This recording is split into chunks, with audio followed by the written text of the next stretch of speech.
Salut mes gâtés, je vous fais un petit vlog dans mon jardin. Je vais vous montrer une perle qu'on a découvert par hasard par des gens du village qui est juste au bout de notre jardin, donc c'est vraiment incroyable. Je vais vous montrer un petit coin secret, mais d'abord je vais vous montrer, il a vachement plu cette nuit. Et du coup, on a le bras de rivière qui coule, donc le Bief en fait, qui est en train de déborder. Et nous, dans notre jardin, on a une espèce d'écoulement qui en fait est dû au passage de tracteur. Parce qu'en fait, sur la propriété, ici, il y a un droit de passage. En fait, les gens peuvent venir de là et rentrer dans notre propriété pour aller dans le champ en face. Donc c'est pas n'importe qui, c'est juste le propriétaire du champ en face. Ce qui fait que ça a créé des traces de tracteur. Et l'ancien propriétaire, quand ça débordait dans le Bief, laissait s'écouler l'eau dans une des traces du tracteur en fait. Ce qui fait qu'aujourd'hui, ça commençait à déborder. Donc j'ai gratté, j'ai ouvert parce que ça avait été remonté un petit peu. Donc j'ai gratté, j'ai abaissé et du coup ça coule dans le jardin quoi. Donc je vais vous montrer un petit peu ce que ça donne.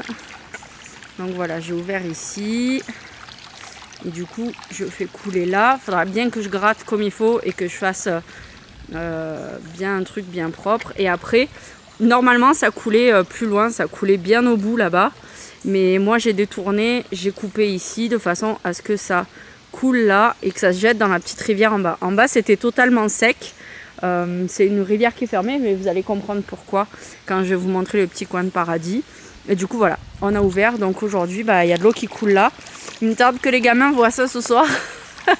et c'est aussi pour éviter que en fait, l'eau finisse par monter au-dessus du talus et se déverse dans les villas là-bas, parce que là-bas c'est tout plat et il y a régulièrement des inondations chez les gens, alors que moi je peux tout simplement dévier le cours d'eau et lui faire prendre son cours dans une autre rivière qui, elle, est asséchée en fait. Et qui rejoint le Bief d'être de l'autre côté de la maison. Donc voilà, bref. Donc bref, on est parti, on va aller voir ça. Je vais rappeler 2 de mes chiens qui vont venir avec moi. Lemon et Nala. Donc le petit secret se passe vraiment au bout de mon jardin.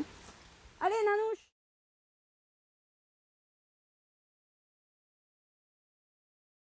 Alors là, j'entends l'eau qui coule assez fort.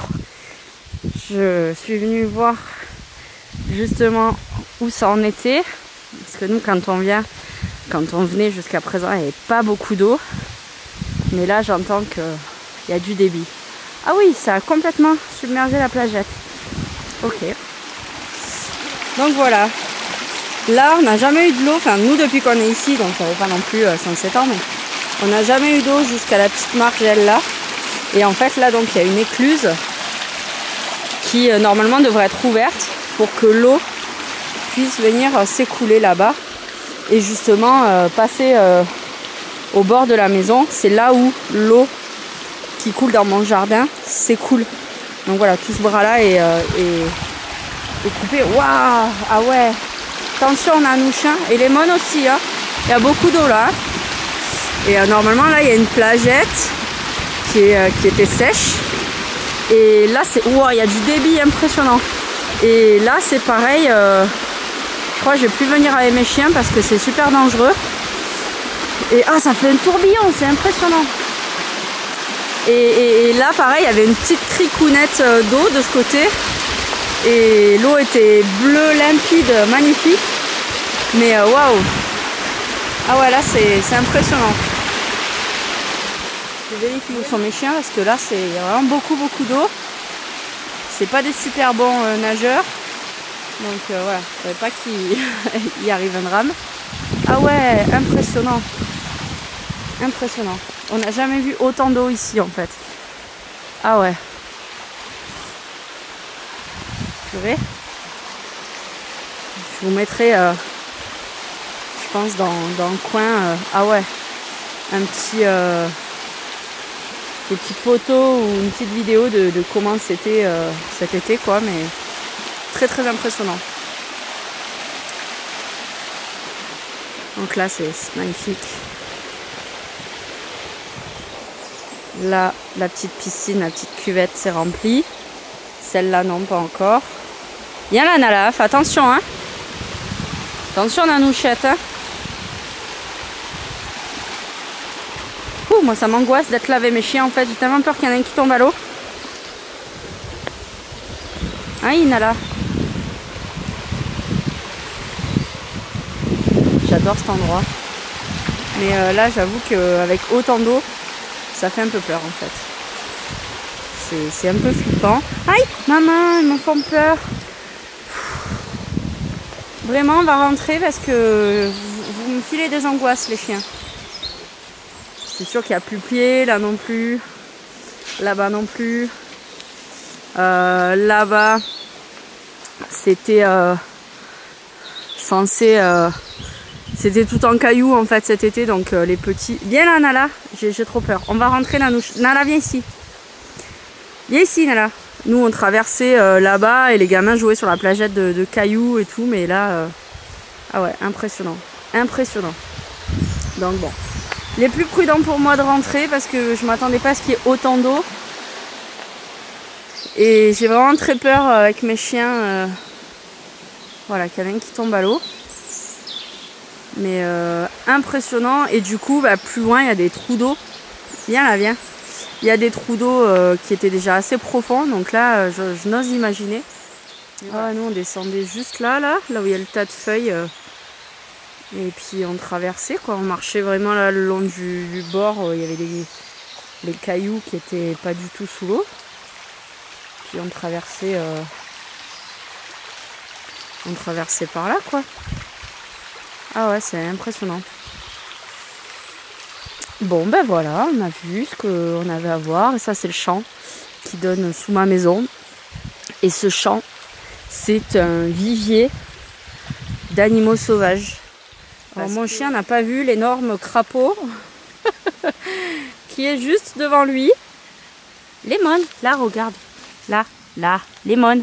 Là, regarde, tu vas lui marcher dessus.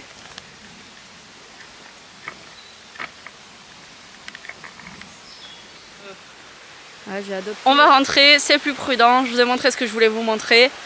Je vous fais un petit point sur comment c'est en été. Mais voilà, j'adore cet endroit. C'est juste super beau pour méditer et tout ça. Là, les arbres comme ça avec les racines entrelacées, c'est juste extraordinaire.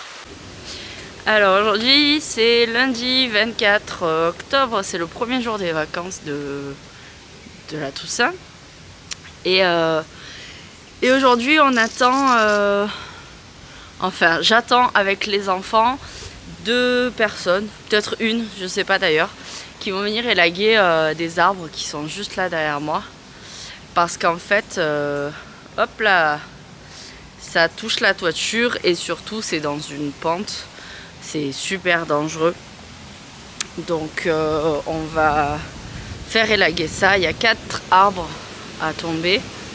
Donc voilà. C'est juste là. En fait, c'est ces arbres-là.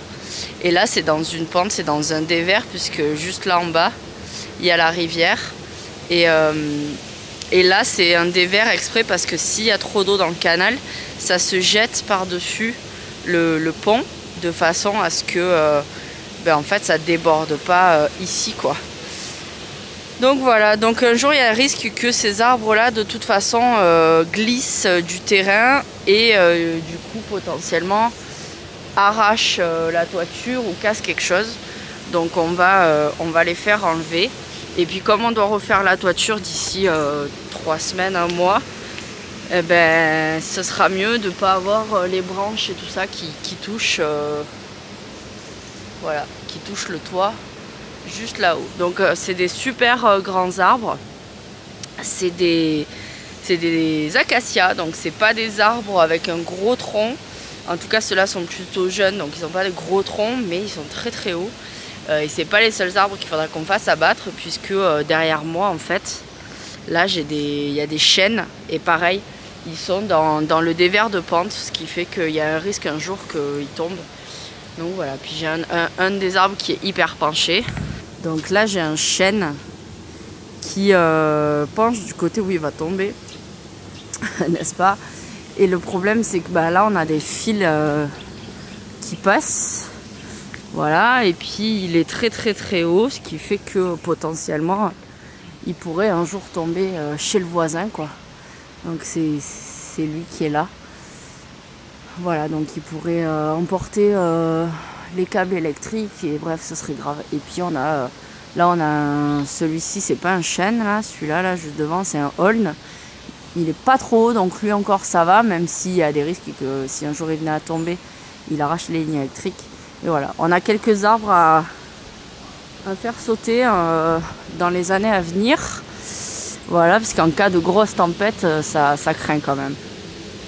Donc voilà, ces ces 4 petits acacias qui vont partir. Donc on a celui-ci, celui-ci, ce tout petit là et celui-là. Voilà. On aura plus une vue plus dégagée sur le champ du coup.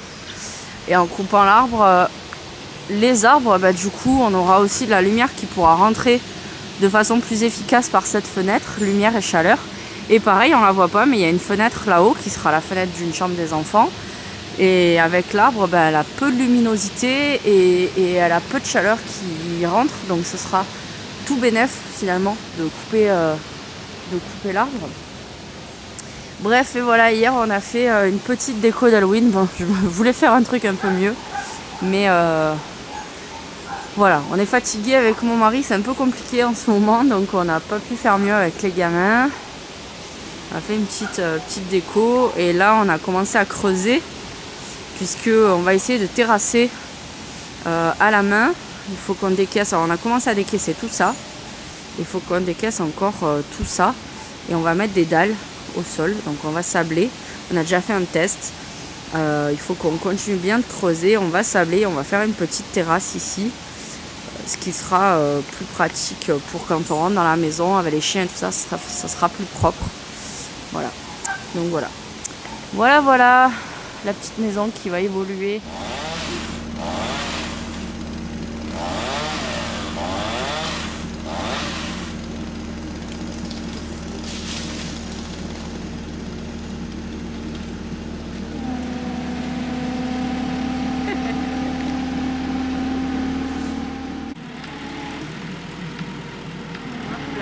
D'arbres.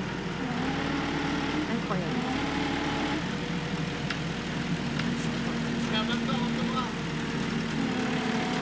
Il a des petits trous à l'avant et des gros trous à l'arrière. Non, derrière, il est à... Tu vas voir, attends, je vais te montrer. Derrière, en fait, les roues, c'est les mêmes. C'est juste que derrière, il y a un double essieu. Livia, non. L'autre côté, ferme.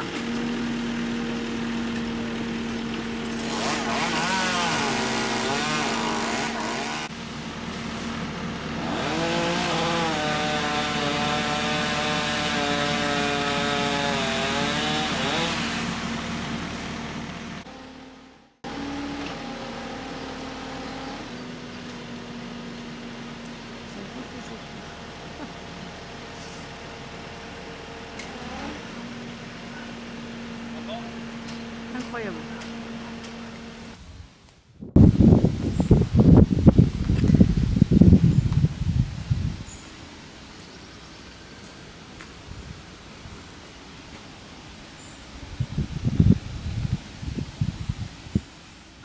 Voilà, et des nerfs, mon chien, vu qu'il n'a pas pu sortir alors qu'il y avait les élagueurs, bah, il m'a bouffé son tapis. Voilà. Allez, Mon. Tu le vis comment de tout détruire? Bien? Salut mes gâtés, il est 6h30, à quelque chose près. Je suis devant la radio où je travaille le samedi matin, je fais des chroniques, ben voilà, la lumière de dehors s'est arrêtée. Je fais des chroniques sur les sorties du week-end dans le Puy-de-Dôme. Donc voilà, ce matin je suis venue en vélo, je sais pas si, voilà, il est garé là. Et franchement, super expérience quoi, vraiment top. Il n'y a que, je sais pas, 1,5 km depuis ma maison, même pas. Et je trouvais ça complètement couillon de venir ici en voiture en fait, sachant que c'est la voiture familiale et que du coup j'oblige mon mari à à pas pouvoir vraiment sortir avec les 3 enfants s'il y a quoi que ce soit. Donc voilà, du coup je suis venue en vélo, première fois. On a de la chance, c'est le 28 ou 29 octobre aujourd'hui, il fait encore super bon, super chaud. Bon, j'ai eu un petit peu froid aux mains, donc voilà, samedi prochain je prendrai des gants et un bonnet. Et puis voilà, donc je vais vous montrer un petit peu où je bosse. Alors là il est 7h moins 10, quelque chose comme ça, 7h moins 5. On est 3 aujourd'hui, tous les samedis matin, de toute façon on est 3. Et je vais vous montrer un petit peu comment c'est une salle de radio. Alors ici, c'est une salle régionale, hein, un petit local. Donc ici, on a une petite salle de réunion. Et ici, une de mes collègues. Et là, il y a le moniteur pour monitorer, pour manager la radio. C'est Lionel aujourd'hui qui s'en occupe. Donc il a des écrans de contrôle, il a sa console de mixage. Il a des écrans sur lesquels il peut voir les pistes qui passent, etc. Et puis nous, on est... donc il se retrouve assis ici, face à sa console de mixage. Et puis nous, on est comme ça, là, de chaque côté de la table pour nos chroniques. Donc aujourd'hui, il y a Marie-France avec moi. Elle s'occupe de la météo, des éphémérides, etc. Et puis moi, je m'occupe des sorties du week-end. Donc voilà, on est libre de choisir ce dont on veut parler sur nos chroniques. Donc par exemple, voilà, Marie-France, bien sûr, a fait une point météo sur la région. Vu qu'on est dans le Puy-de-Dôme, voilà, elle parle du Puy-de-Dôme. Et puis moi, je parle des sorties locales, mais je choisis de quoi je veux parler. Et là, vous entendez en fond, en fait, ce qui passe à la radio actuellement. Donc voilà, donc là, je vais vous laisser, puisqu'on est parti pour démarrer l'émission à 7h moins 2. Your lips on my